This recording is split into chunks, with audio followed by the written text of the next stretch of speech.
Amis du jour, chalutations. Pour les petits nouveaux, moi c'est Sekhmet et je vous souhaite la bienvenue dans mon podcast littéraire. Dans mon émission, je vais tenter 3 fois par semaine de vous donner envie de découvrir des livres de tout poil, récents et moins récents. Alors, si ça vous tente, c'est par ici la suite. Aujourd'hui, je vais vous présenter Welcome to Fée Café de Jennifer Croft, publié aux éditions Calix. Dans ce roman, nous allons rencontrer Catherine Cole, dit Kate, étudiant aux cheveux prunes dans son café préféré. Attablée seule avec sa boisson et son livre, Kate est dans son élément. Les bruits autour d'elle ou dans la rue sont tout sauf une nuisance pour elle qui ambitionne d'ouvrir son propre établissement café-librairie. Pour éviter d'être importunée durant sa lecture, Kate a sa méthode bien à elle et bien rodée, se faire passer pour une folle en lisant à voix haute son roman. Elle n'élève pas la voix, mais tous ceux qui s'approchent peuvent clairement l'entendre, ce qui les refroidit tous sans exception. Si Kate aime bien être seule, ce n'est pas exclusivement dû à son caractère, c'est aussi en lien avec son passé tragique. Quand elle n'était encore qu'une enfant, elle a survécu à un accident de voiture, un jour d'orage, là où ses 2 parents, eux, y ont laissé la vie. Heureusement pour elle, elle a pu compter sur sa grand-mère Thelma Lewis, qui l'a recueillie, elle et son petit frère Grayson. Depuis cette époque traumatisante, Kate a pris un faux nom et ne s'en départit plus. Si jusqu'à présent sa meilleure amie Lily Baker n'y voyait pas de mal, surtout pour la publication potentielle de ses romans, elle commence à avoir peur que Kate n'arrive jamais à avancer. Ce matin d'automne à Toronto, Teg va voir sa vie bouleversée comme l'une des héroïnes de ses romans préférés. Un homme en costume sombre entre dans le café et demande à la serveuse à la caisse une boisson. N'ayant pas précisé le type de boisson qu'il désire, la serveuse lui demande timidement et avec beaucoup plus de gentillesse que mérité de préciser sa commande. L'arrogant aux yeux mordorés se fâche et insulte la petite demoiselle en face de lui en la traitant de stupide humaine. Voyant que personne ne réagit, Kate prend son livre avec elle et s'approche du comptoir. Voyant que le belligérant commence à mettre la pagaille sur le comptoir en continuant ses remontrances injustifiées, Kate s'en mêle.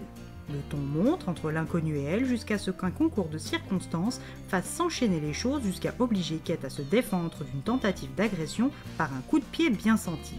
Le dit coup de pied a propulsé le beau gosse contre une table où il s'est effondré raide mort, ses beaux yeux d'or vides. Kate ne tergiverse pas et part se rendre au poste de police où Lily travaille. Elle est reçue par l'agent Westbo et son partenaire Jackson. Bien que sceptiques, les 2 policiers l'accompagnent sur les lieux du prétendu crime. Mais une fois sur place, rien ne laisse supposer que ce qu'elle raconte a vraiment eu lieu. Les gens sur place n'ont pas vu de crime, ni même d'altercation avec un client, et aucun, même pas la serveuse au comptoir, ne se rappelle de sa présence à elle ou du beau monsieur aux yeux mordorés.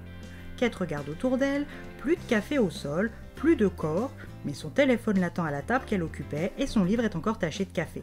Elle n'a donc pas halluciné, ni confondu la fiction avec la réalité. Elle n'est pas aussi folle qu'elle veut bien le faire croire, du moins pas encore. Avant que les 2 agents ne cherchent à la faire interner, Kate file à l'anglaise et retourne chez elle, dans le petit appartement situé au-dessus de sa future boutique. Si elle n'a pas rêvé ce moment, elle va devoir comprendre ce qu'il se passe. Elle ne va pas avoir à attendre bien longtemps pour commencer à avoir des pistes de réflexion. Un homme aux yeux turquoise fait irruption dans sa boutique et lui ordonne de mourir. Kate est sous le choc d'une telle franchise. Cressika Albastian, prince des fées, pupille de la grande reine des angles de l'éternité, l'Evresse, fiancé de la princesse Haven et premier assassin du Nord pour la confrérie de la reine, n'en revient juste pas. Cette petite humaine d'apparence fragile qui a tué l'un de ses frères assassins, Whip, utilise un faux nom.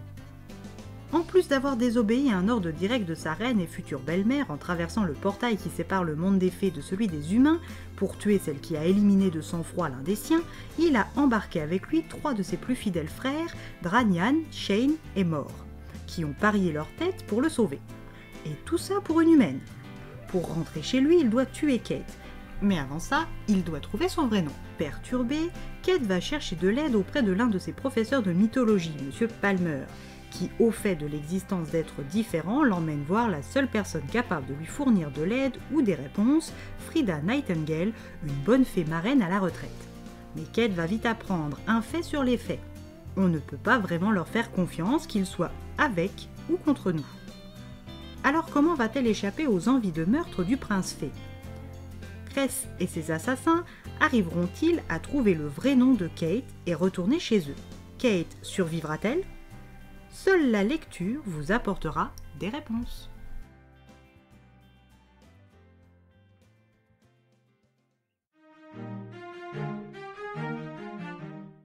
Une romantaisie enemies to lovers classique. Un prince fée aux yeux turquoise qui déteste les humains, grumpy à souhait, et une humaine aux cheveux prunes qui découvre l'existence des fées et qui cache de nombreuses blessures. Ils vont se tourner autour jusqu'à comprendre qu'ils ne sont peut-être pas si différents que ça, qu'ensemble ils peuvent changer leur avenir et que l'amour n'a pas de limite. Un classique. Et bien voilà, j'en ai fini pour aujourd'hui. J'espère que cet épisode vous aura plu et vous aura donné des nouvelles idées de lecture. Si vous souhaitez découvrir d'autres petits bonbons littéraires tout droit sortis de ma bibliothèque, je vous retrouve le samedi 15 novembre prochain pour un nouvel épisode. Et si d'ici là je vous manque de trop, vous connaissez le chemin sur Instagram, @leslectures de Sekhmet. Sur ce, salut les amis et à la prochaine!